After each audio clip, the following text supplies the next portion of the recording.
Hello YouTube, Robin Hood Bricks here, and today I'm going to try and achieve a train-based challenge set by one of my fabulous subscribers and channel members.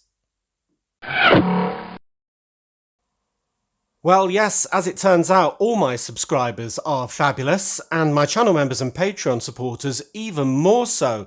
So why not get fabulous yourself by clicking subscribe or join below. Anyway, that's enough of that. So this train-based challenge was set by one of my subscribers, as I said, called Horthypix, I think that must be how you pronounce it, who said, could you put train wheels on the smart car and have the front loco pushing it sideways as if it got caught on the track? Now that is a great idea, well deserving of a bedoing if you ask me. So I replied, well, yeah, challenge accepted, essentially. So that's what we're going to try and do today. So let's go up to the Lego room to check out what he meant. So here we are in Brick Nottingham, and the smart car that he, or she, I'm going to go with he, was referring to is this one, perilously located in between the two train tracks, halfway along the level crossing.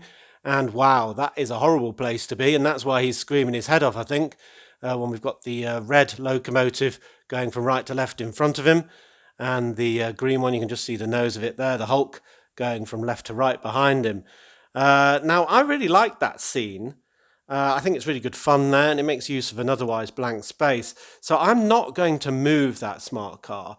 I'm not the sort of guy who takes something out just to do something else. I'm the sort of guy, as you'll probably know by now, that likes to just add more and more. Yes, and that is why my city is so packed and stacked. So what I'm going to do is propose to get a second smart car and have that being hit and keep the original one there. And that makes more sense in fact, because not only do we keep that scene, but maybe there were two friends who both had a smart car or going out for a drive together. And basically they were both silly, very silly indeed, by trying to cross the train tracks when the barriers were coming down. And one got caught in the middle and one got smashed into by the train.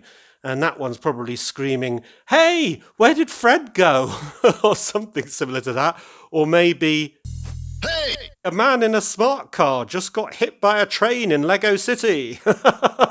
So, yeah, whatever the story, I think that makes for a really good scene. So that, I think, is what we should do. Good. Well, I've got 3 smart cars that we can actually play around with for this build.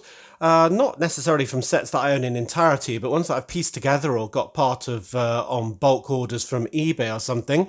And they are this lovely blue number from set 60258, which was the tuning workshop from 2020, which is a very nice looking number. I like the fact that it's got a plate front and back. Always a fan of that in my city. We've got this one that looks very similar, a bit more sort of Mr. Bean-esque, if you know what that program is. And that's from set 60292, which is the more recent Town Centre set from 2021. And then I got gifted this one as part of a subscriber package. I've added my own number plate to the front of that because this is actually set 30568 Skater from 2021, which has got the skateboard mounted on the back, of course, for the skater in the name. So yeah, I've got loads of different things to start working on. So what I thought I'd do, just for kind of proof of concept first of all, was attach some train wheels to this and see if we can make a kind of trolley that's pushed around by that locomotive using its nose kind of as a battering ram. Now, normal train wheels just aren't going to work at all. I mean, they're about the same size of one of these vehicles. So basically, if one was stuck on top, it'd look really stupid for a start. So what we should use instead is these much more convenient, much more sort of streamlined and low profile tram wheels, as I think of them. They definitely came on the orange tram in that original City Square set. And that's just kind of a 1x4 modified plate with 2 of these very small black wheels on. And the good thing about them being black is that when they're sort of hidden underneath one of these, you won't be able to see them very well either. So that's what I'm going to use as the basis of this.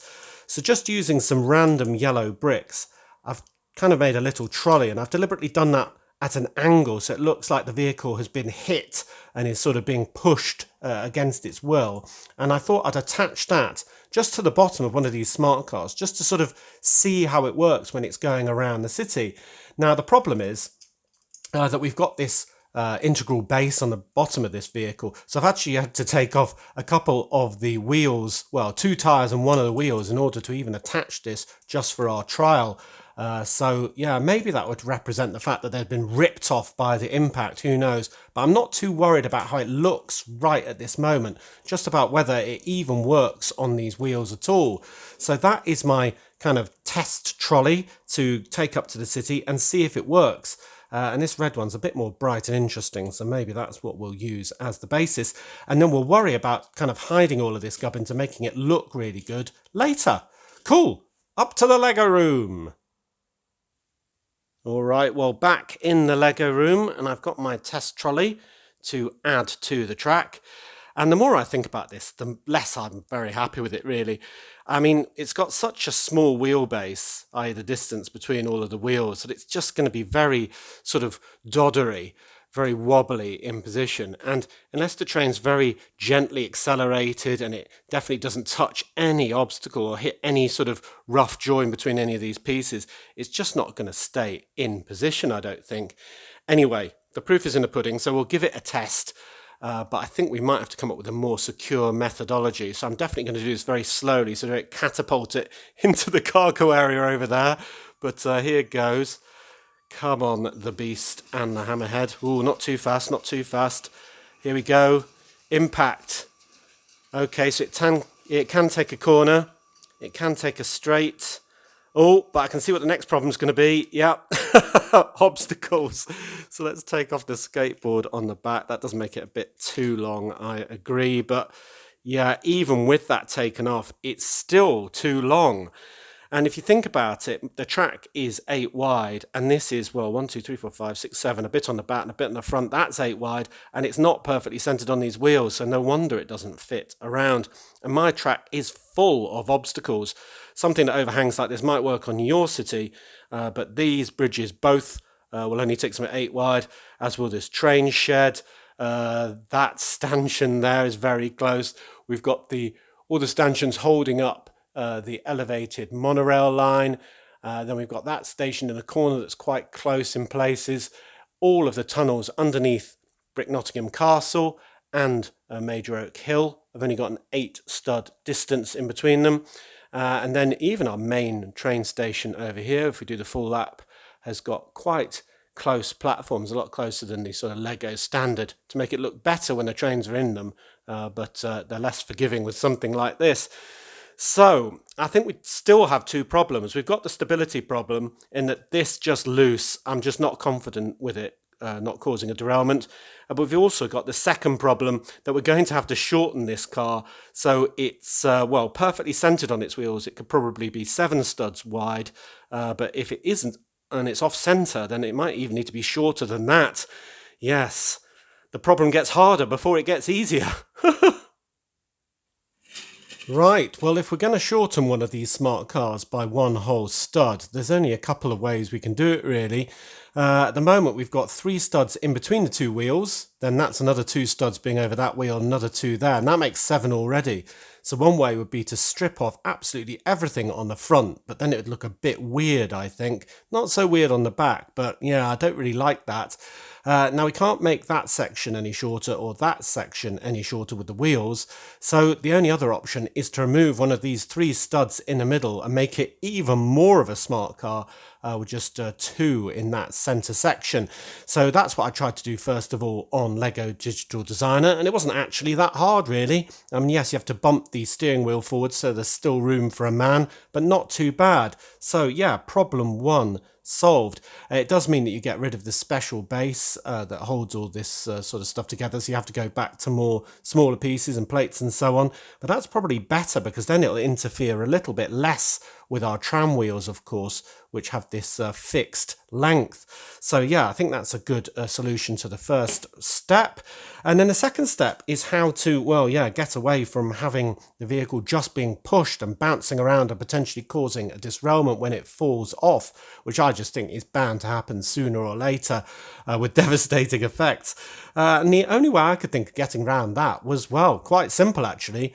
Use a magnet, because, well, there's already a magnet on the front of that locomotive. So if we actually attached it very firmly to that, then, well, it could only go so far, really, couldn't it? Now, we can't attach a whole modern train buffer to one of these cars because, again, it'll look really, really stupid and it'll be very hard to bury inside because of the peculiar shape. But there was an older buffer that looks like this, where it was made of several constituent parts. And if you kind of pull off the main train buffer bit, you're kind of left with this coupling piece which holds it on, and if you're interested, that's part 2920, and the magnet which kind of clips into these arms on the side, and that's part 73092. So if you're going to buy those, you probably want to buy the whole sort of assembly and just, well, use this for a train buffer at the end of a line or something like that. And this will connect firstly to the front of our locomotive, but then also has a Technic half pin on the other side to connect, well, with all sorts of things, including a modified plate, and that's what I'm going to do. So if I attach that to the front of the locomotive, maybe have it coming down at an angle because it's very flexible, then I can have the whole car being pushed along at this sort of an angle, like it's really been whacked, and then it'll be at the right height for the train and the right height for some wheels underneath like that. And I think with this system I'll only need one pair of these tram wheels because, well, it'll be held on firmly at the other side. So that's what we're going to do. Now, when I did this design, it took me ages to get it just right. So what I'm going to do is build it in front of your very eyes, and then you can use the parts list, which will be in the description below, to do your own if you want. And then every train around the world that's got a magnet on the front can be pushing around some poor hapless smart car. So if you do this, it'd be really great if you sent one into the channel. You can find my email address on my channel's about page on YouTube, and it'd be really great to see some of those. It always brings joy to me to see people using my builds in their cities. So I've kind of built it into a few sub-assemblies, and they are a bit fiddly at first until they gain a bit of strength when they come together. So first we've got 2x4 plate with some panel pieces on the side. I've gone for blue because I'm going to cannibalize a lot of these pieces. Then a 1x2 plate in black there. And then we've got the bit that's going to be holding on to that coupler, the modified plate with the hole for a Technic connection on the end. And that goes straight underneath that 2x4 and then has two more 1x2 plates. And it's important that they are 1x2 plates underneath that, going that way rather than that way. So yeah, that is fundamental, which we'll see why in a minute. So that's the middle section, kind of the doors. Then we've got the front, which has got any old 1x2 there, corner plate on top of the normal 2x2 thing that's going to hold on to two wheels, and then two more of those 1x2s going that way. And then when we join that onto that, we've got the start of our chassis, and then on the back we've got exactly the same thing, two more 1x2 plates going that way, stacked, one for the brake light just visible on the back in trans red, and another one of those corner plates like that. So it's still pretty weak, but it'll get stronger when we add this. And the reason why we had all four of those going that way is because we're going to use the half stud, that half connection halfway down, to go into these open studs on the top of here.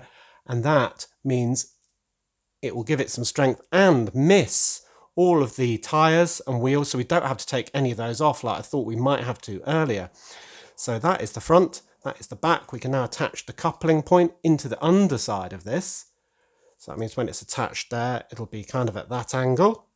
Oh yeah, looking good already, and it just misses the tracks. So that took a lot of sort of fettling to get exactly right. And then we just want to make it look as much like a car as possible now. So we need a couple of the mudguards. The front piece, I've just used one of those, and I'm going to take all of the headlights and stuff off this one. Let's do that and add that on quickly here. Da, da, da, da, da, da.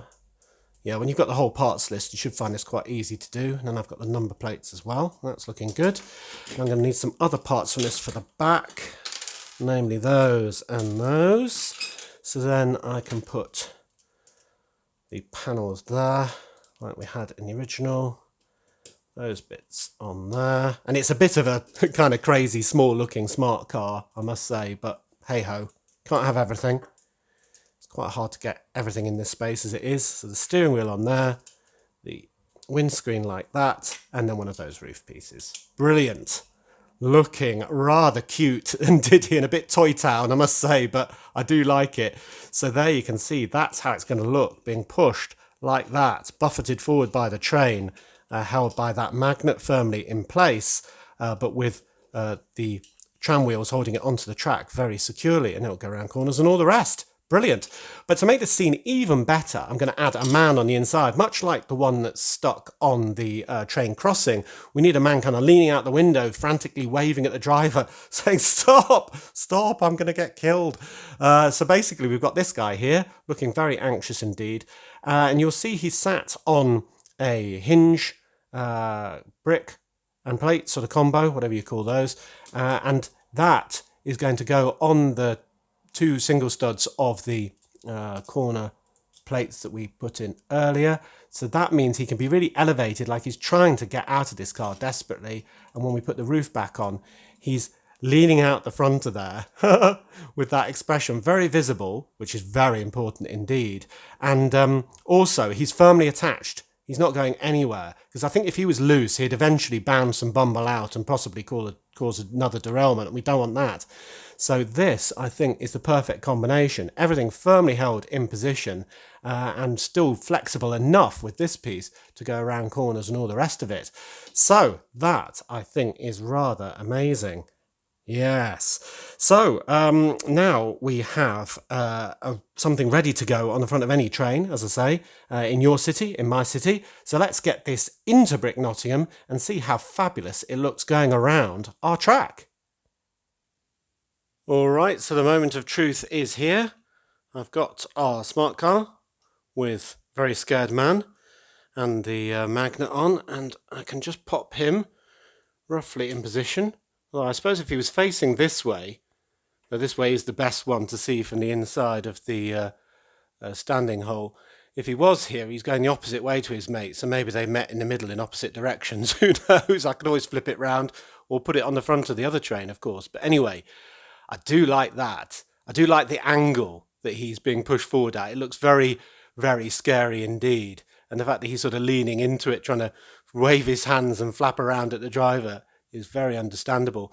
And what I really like about it is, because we're now on one pair of wheels, they're completely hidden underneath. I mean, you can't see them at all, and you can't even really get an impression of where they even are, especially with them being in black. So yeah, that's really good. And although the magnet is visible, it could just be a really big buffer on the front of the locomotive. It doesn't really detract from it. I mean, you could try and bury it a bit further into the vehicle, but I think it's going to become a bit too fragile if we do that. So yeah, we better test this now, hadn't we? So I'm going to try and do it on the first lap really slowly, just so we can avoid any major incidents. So let's get this rolling. Through the station it goes. It's arguably a bit fast, but I'll stick with it. Oh, there's the bridge. Yeah, looking good so far on those two wheels.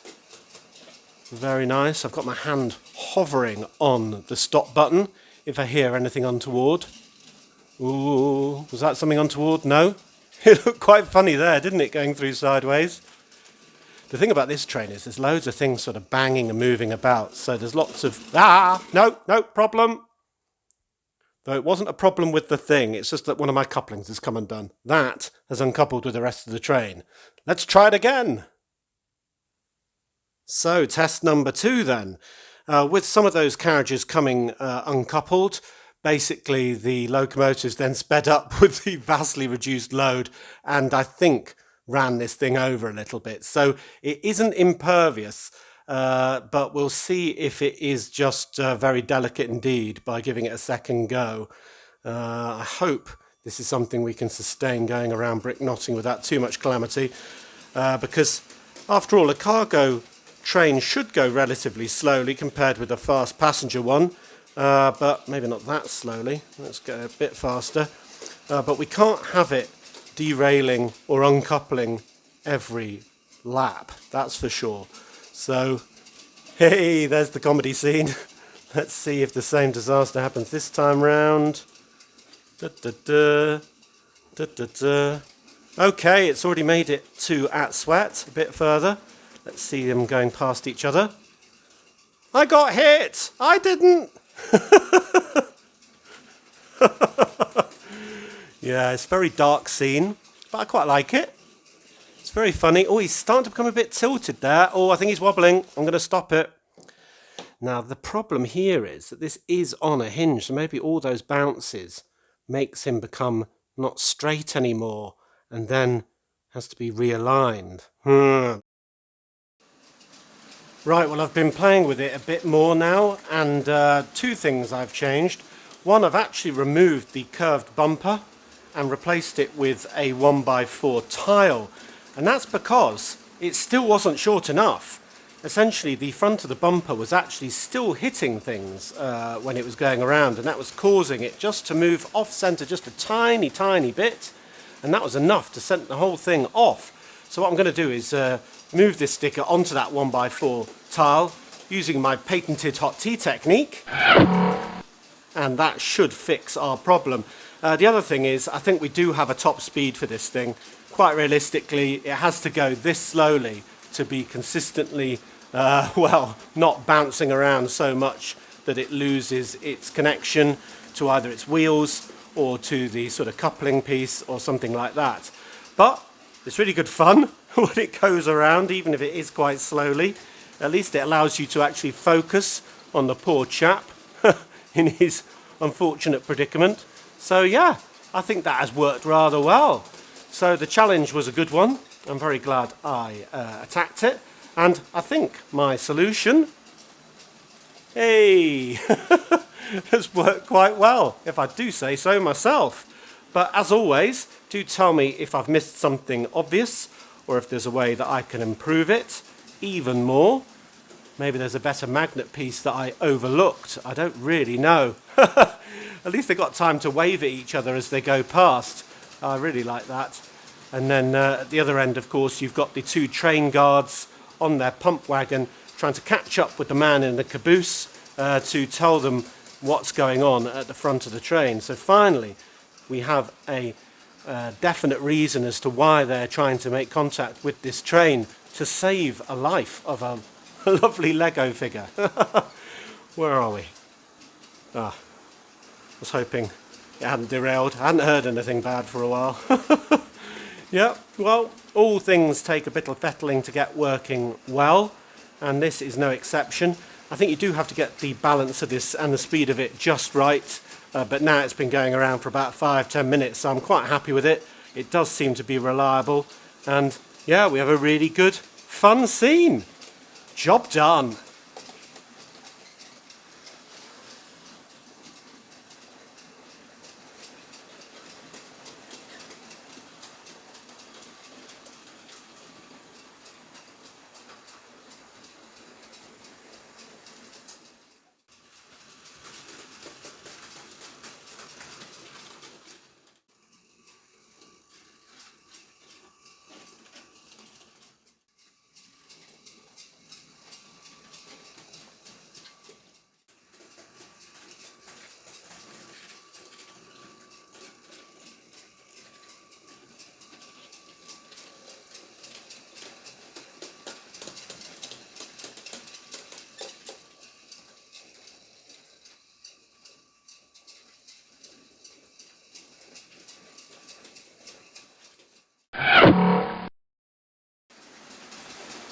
So as always, thank you very much for watching. It is appreciated. Do remember to like, comment and subscribe for more awesome LEGO videos. And if you value this channel, there are many ways in which you can support it. Do check out the links in the description below. And next time on Robin Hood Bricks, well, it's recently been my birthday, and we've also had quite a few subscriber packages sent in. So I think I'm going to have a delayed sort of birthday package opening sort of brick haul on Wednesday, and then on Friday we'll do another build. Hey, this train looks even better going a little bit faster. I turned up the speed a little bit and it doesn't have to be at such a crawl. So that's really good news as well. Still working, still no more disasters, he says, wanting to touch wood. Anyway, it's been a really fun challenge this time, I hope you'll agree. Lots of interest added to the train as a result. And, well, one scene here linked to another in the people on the pump wagon on the back. So, yeah, that adds even more to Brick Nottingham's story. So thanks again to, I've forgotten your name, that subscriber and member. Thank you very much. So until next time, see you. Yeah. Come on, trains.